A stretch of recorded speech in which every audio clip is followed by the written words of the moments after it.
the P-51D Mustang, a name that instantly recalls the skies of World War II.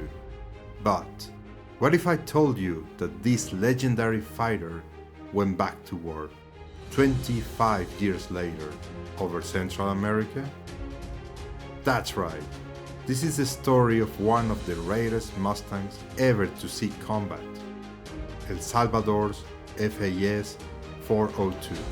And in this build, I wanted to bring that forgotten chapter of aviation history back to life through paint, texture, and color.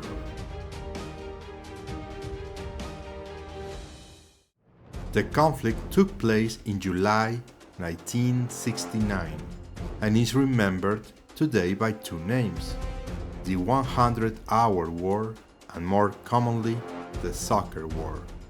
The nickname came from a spark that ignited tensions between El Salvador and Honduras during the World Cup qualifying matches of that year. But the real cause was deeper: immigration, land disputes, and political tension. And football simply became the final trigger. When war broke out, it became the very last conflict in the Americas where piston-engine fighters faced each other in real air-to-air combat. I used Hasegawa's 1/48 scale P-51 Mustang kit, and to complete it, I used Aztec Decals 100-Hour War set, which includes the markings for the Salvadoran aircraft used during and after the conflict, including my subject, FAS-402. The set offers a beautifully researched scheme with stencils and insignia exactly as they appeared between 1969 and 1972. Here is the decal sheet and the reference profile that inspired this entire project. Now, let's talk about the real aircraft behind this model. FAS-402 began life as P-51D 25, serial number 4473350. After World War II, it was sold to a private pilot, Archie Baldocky, in the United States and registered as November 6176 Charlie. By 1965, the same aircraft was sold and re-registered in El Salvador as Yankee Sierra 210 Papa, painted in a light gray civilian finish. When the war erupted in 1969, it was reactivated for combat, armed again with 50 caliber guns and bomb racks, and designated as FAS-402. When I started this build, I wanted to recreate not just the aircraft, but its evolution through paint, from a civilian machine to a combat veteran. To achieve that, I created a 7-step visual process that mirrors the real transformation this Mustang went through between 1965 and the early 1970s. Stage 1. Military conversion. The aircraft still wore its original smooth coat of light gray, similar to Tamiya XF-19 sky gray.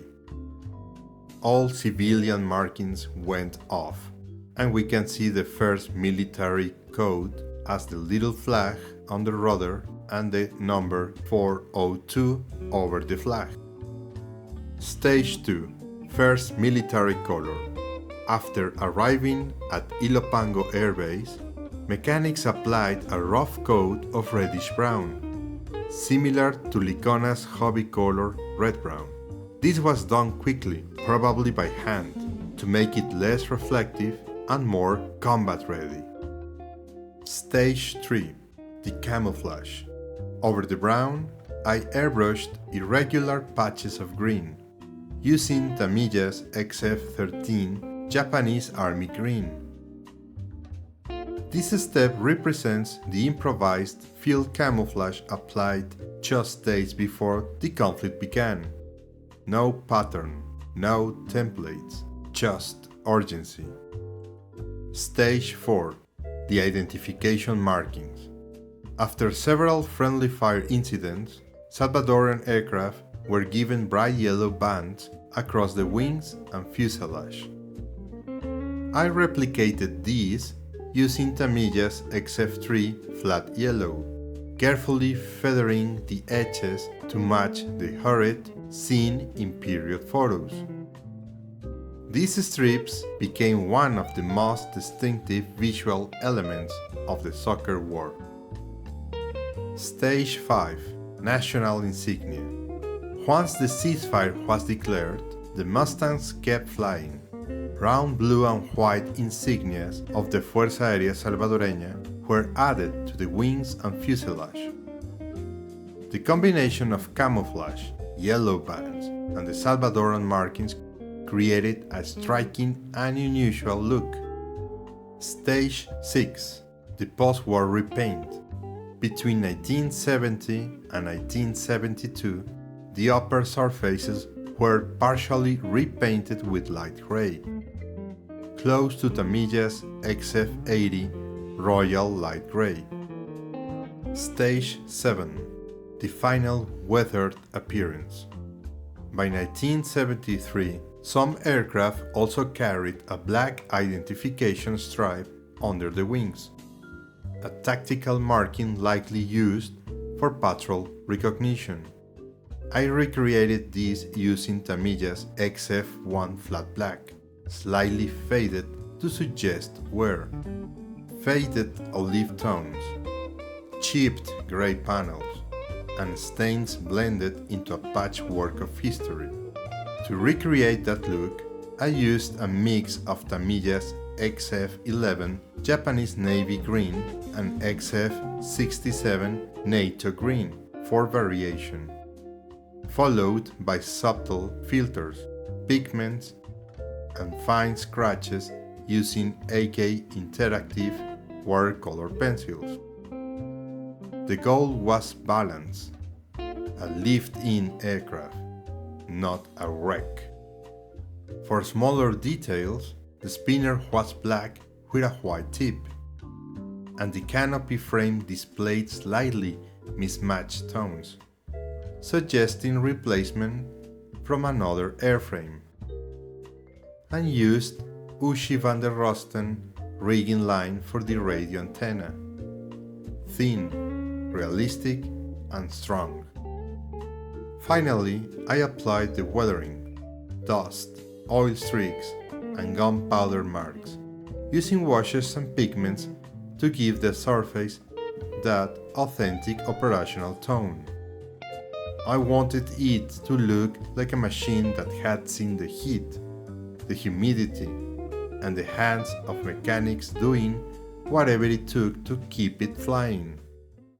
Historically, FAS-402 survived the conflict and remained in service until the early 1970s. In 1974, it was sold and exported back to the States. It remains one of the few surviving Mustangs with confirmed combat history in the soccer war. This project was more than a build. It was a reconstruction of a unique piece of aviation history. It's a reminder that even decades after World War II, the Mustang's legacy still reaches far corners of the world, sometimes in unexpected colors and under different flags. If you enjoyed this project, please subscribe to this channel and let me know in the comments. Which Warbird do you find most fascinating when it served a different nation than it was built for?